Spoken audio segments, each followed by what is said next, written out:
এক বনে বাঘ আর শিয়াল থাকত। বাঘ ছিল খুবই শক্তিশালী। সে যা পেত শিকার করে খেয়ে নিত।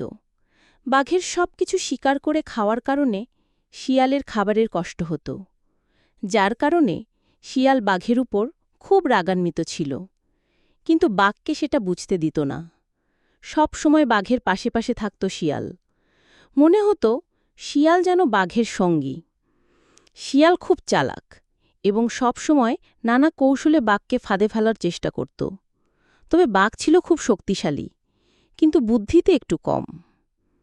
একদিন শিয়াল আর বাঘ জঙ্গলের পথ ধরে হাঁটছিল।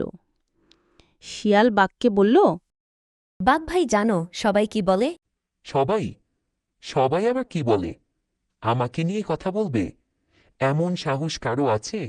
সবাই বলে আমি নাকি তোমার থেকে বেশি ভয়ঙ্কর। আর ভয়ঙ্করই শুধু বলে না, বলে কি না আমি তোমার থেকে বেশি শক্তিশালীও। বাঘ তো এই কথা শুনে খুব অবাক হয়ে এক জায়গায় দাঁড়িয়ে রইল। এই আবার কি কথা শোনাল শিয়াল? শিয়াল একটা ছোট প্রাণী, সে আবার বাঘ থেকে শক্তিশালী আর ভয়ঙ্কর হয় কি করে?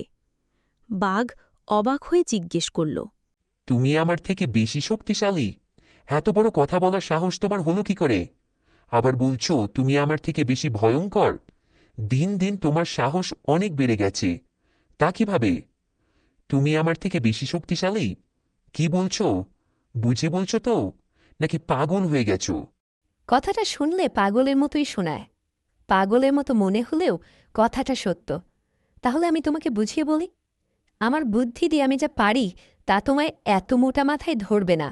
আমার বুদ্ধি দিয়ে আমি যা করব তা তুমি পারবে না। তোমার এত বড় সাহস!